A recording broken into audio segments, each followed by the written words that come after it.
तो नमस्कार, सत श्री अकाल, बिस्मिल्लाहिर्रहमानिर्रहीम, अल्हम्दुलिल्लाह रब्बिल आलमीन, अस्सलाम वालेकुम रहमतुल्लाहि व बरकातुहू। दोस्तों, मैं हूँ राजेश मिश्रा और आप इस समय देख रहे हैं मातृभूमि टीवी। और साथियों, आज मैं बात कर रहा हूँ हीरा गोल्ड कंपनी के बारे में। दोस्तों, जिस तरीके से आप लोग जानते हैं कि हीरा ग्रुप ऑफ कंपनीज़ का जो सुप्रीम कोर्ट ऑफ इंडिया का जो डेट मिला था वो 14 मई की डेट मिली थी।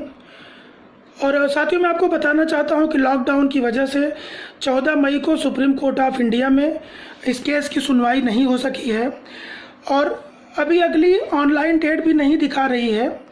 लेकिन जिस तरीके से कि भारत के प्रधानमंत्री नरेंद्र मोदी जी ने अभी कल ही आके बताया था कि 17 तारीख के बाद जो लॉकडाउन होगा वो नए रूप रंग वाला लॉकडाउन होगा, तो उनकी बातों में कुछ इस तरह का इशारा था। तमाम बातें जो उन्होंने कही उसमें उन्होंने इस बात का जिक्र भी किया है कि उनकी बातों से इशारा मिलता है कि तमाम टर्म्स एंड कंडीशंस के साथ दुकानें भी खुलेंगी, ऑफिसेस भी खुलेंगे, कंपनियां भी खुलेंगी, चाहे एक दिन छोड़ के एक दिन खुलेंगे, या जो भी टर्म्स कंडीशंस बनाए जाएंगे उसके माध्यम से सरकारी, गैर सरकारी और तमाम चीज़ें खुल जाएंगी और धीरे धीरे आम जनजीवन पटरी पर आ सके, इसके लिए पूरा प्रयास किया जाएगा। उनकी बातों में ये इशारा शामिल था। तो साथियों, उसी बिना पर मैं आपको बता रहा हूं कि 18 तारीख के बाद से सुप्रीम कोर्ट ऑफ इंडिया कुछ नए तौर तरीकों से अपना रेगुलर काम स्टार्ट करेगा, इसकी पूरी संभावना जताई जा रही है। तो साथियों, जैसे ही इसकी नेक्स्ट ऑनलाइन डेट बताई जाएगी या कोर्ट अगर खुल जाता है तो नई डेट लेने के लिए, इमीडिएट डेट लेने के लिए हीरा ग्रुप ऑफ कंपनीज की लीगल टीम के द्वारा क्या कदम उठाए जा रहे हैं और क्या प्रयास किए जा रहे हैं, इस बात की जानकारी मैं पहली फुर्सत में आकर के मातृभूमि टीवी के ज़रिए आपको एक ऑथेंटिक जानकारी देने का पूरा प्रयास मैं करूंगा।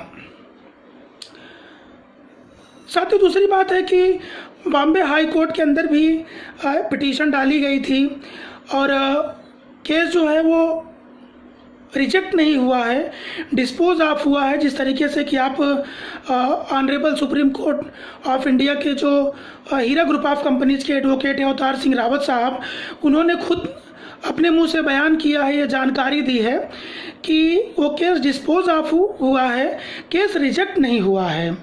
तो साथियों, कई बार लोगों का ऐसा कहना है कि इसमें MPID में बेल नहीं मिल रही थी तो केस में क्या हाई कोर्ट में क्यों डाला गया था, या सेशन कोर्ट से कोई राहत नहीं मिलने वाली थी तो सेशन कोर्ट में केस क्यों नहीं डाला गया था। देखिए साथियों, मैं एक वकील का बेटा हूं और उस हैसियत से, उस जानकारी के आधार पर मैं आपको बताने का प्रयास कर रहा हूं कि जैसे सुप्रीम कोर्ट में जाने के पहले हाई कोर्ट में जाना पड़ता है, हाई कोर्ट में जाने के पहले सेशन कोर्ट में जाना पड़ता है, उसी प्रक्रिया का पालन इस मामले में किया गया। पहले से थाने बॉम्बे सेशन कोर्ट पे अप्लाई किया गया, जब वहाँ पर केस रिजेक्ट हुआ तो फिर हाई कोर्ट में गए, हाई कोर्ट में केस को डिस्पोज ऑफ किया है, रिजेक्ट नहीं किया है। अच्छा, इसका क्या बेनिफिट होगा वो मैं आपको बताने की कोशिश कर रहा हूँ कि जैसे आप लोग को पता है कि कोविड-19 का मामला पहले तो नहीं था, कोविड-19 का मामला अभी आया है। तो जब पहली बार सुप्रीम कोर्ट ऑफ इंडिया ने सर्कुलर जारी किए तब उन्होंने कहा कि भाई 11,000 कैदियों को छोड़े जाएंगे। उसके बाद परिस्थितियां थोड़ी सी बदली, तब ये कहा कि अब और 17,000 कैदियों को छोड़े जाएंगे।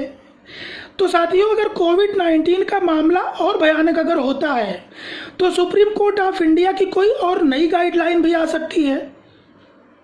आप लोग समझ सकते हैं कि मैं क्या कहने का प्रयास कर रहा हूं कि अगर इस तरह की कोई परिस्थिति आती है तो नई गाइडलाइन का दूसरा आंकड़ा होगा, दूसरी टर्म्स एंड कंडीशंस होंगी। तो अगर आपके पास हाई कोर्ट में केस चल रहा है या कोई जजमेंट आपके पास है और सुप्रीम कोर्ट ऑफ इंडिया का कोई नया सर्कुलर अगर आता है तो तुरंत आप उस सर्कुलर का बेनिफिट ले सकते हैं और आपा के बाहर आने का रास्ता साफ हो सकता है। इसीलिए लीगल टीम अपनी तरफ से पूरा प्रयास कर रही है। दूसरी बात साथियों, देखिए अवतार सिंह रावत साहब ने एक बहुत इम्पॉर्टेंट बात कही है। उन्होंने अपने ऑडियो में ये कहा है, उन्होंने इन्वेस्टर्स की बात कही है। उन्होंने कहीं पर कंप्लेनर और नॉन कंप्लेनर की बात उन्होंने नहीं कही है। ये सुप्रीम कोर्ट ऑफ इंडिया के जो हीरा ग्रुप ऑफ कंपनीज की लीगल टीम के एक सीनियर एडवोकेट है, ये उनके द्वारा दिया गया बयान है। सबको समझना होगा कि उन्होंने सारे इन्वेस्टर्स की बात की है, उन्होंने किसी कंप्लेनर या नॉन कंप्लेनर की बात उन्होंने नहीं कहा है। इसका मतलब साथियों ये होता है कि जो लीगल टीम है वो आपा को बाहर निकालने के साथ साथ जो 1,72,000 हीरा ग्रुप ऑफ कंपनीज के इन्वेस्टर्स हैं, फैमिली मेंबर्स हैं, उनके बारे में भी सोच करके अपना काम कर रही है। साथियों, मैं आपको एक बात और भी बताना चाहता हूँ कि इस समय चाहे वो मुंबई की लीगल टीम हो, चाहे वो तेलंगाना की लीगल टीम हो, कर्नाटका की लीगल टीम हो, केरला की लीगल टीम हो, इस समय सुप्रीम कोर्ट ऑफ इंडिया की जो लीगल टीम है, सब लोग आपस में मिलजुल करके एक दूसरे से राय मशविरा करके काम कर रहे हैं। साथियों, मैं आपको एक बात और भी बताना चाहता हूं कि जिस तरीके से जो दुश्मनाने हीरा हैं,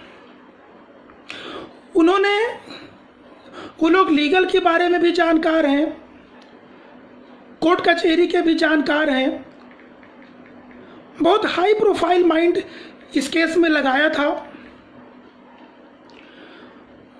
जिस तरीके से अवतार सिंह रावत साहब ने एक बात का जिक्र किया था कि इसमें 409 नहीं लगता है, ये तो जब आर्ग्यूमेंट होगा, केस का ट्रायल होगा, उस समय तमाम चीज़ आर्ग्यूमेंट में सारी बातें आएंगी, ये बातें रखी जाएंगी। देखिए, पुलिस जब अरेस्ट करती है तो जो धाराएं लगा देती है उस पर भी बहुत सारा आर्ग्यूमेंट कोर्ट के अंदर होता है और तमाम धाराओं को हटा लिया जाता है। एक चीज़ आप लोग और भी गौर किए होंगे, जिन लोगों को कोर्ट के अंदर से बाइज्जत बरी किया जाता है तमाम मामलों में, भारतवर्ष के तमाम कोर्टों से, उनके ऊपर भी तो आखिर चार्जशीट फाइल हुई रहती कि नहीं हुई रहती है, उनका भी इन्वेस्टिगेशन हुआ रहता है। लेकिन फैसला किसके हाथ में होता है? फैसला कोर्ट के हाथ में होता है। पुलिस क्या कह रही है वो जुडिशरी का एक पार्ट है, लेकिन जजमेंट वो होता है जिसे जज सुनाता है। जज सारे पक्षों की बात सुनते हैं, फिर वो अपने कोर्ट के हिसाब से, लॉ के हिसाब से, अपने माइंड के हिसाब से फैसला लेते हैं। ये जरूरी नहीं है कि जो आरोप लगाए गए हैं वो सब सिद्ध हो जाते हैं। ये जजमेंट का प्रोसेस है, कोर्ट की प्रोसीडिंग है। आने वाले समय के साथ साथ बहुत जल्द इसमें जजमेंट आएगा। आप लोगों ने काफ़ी दिन तक सब्र किया है, आप सब परेशान हैं, इसमें कोई दो राय नहीं है। रमज़ान, दूसरा तीसरा रमज़ान आ गया है, बिल्कुल सही बात है, और ये परेशानी बिल्कुल पूरी तरीके से जायज़ है। अगर इसे कोई गलत ठहराता है तो गलत है, बिल्कुल ये परेशानी आपकी सही है। ये परेशानी जल्दी से हल हो जाए, इसीलिए सारे लोग मेहनत कर रहे हैं। दुश्मनाने हीरा इस मामले में कामयाब ना हो, जल्दी से जल्दी इस मामले में फैसला आए, आपा जल्दी से जल्दी बाहर आए, आप सभी को आपकी अमानतें वापस मिले। आखिर इसीलिए तो काम हो रहा है, इसीलिए तो काम किया जा रहा है। इसमें किसी का अपना कोई व्यक्तिगत मफाद नहीं है, कोई अपने किसी व्यक्तिगत बेनिफिट के लिए काम नहीं कर रहा है।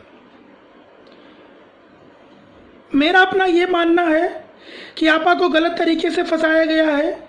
मेरा ये मानना है कि जिस कंपनी से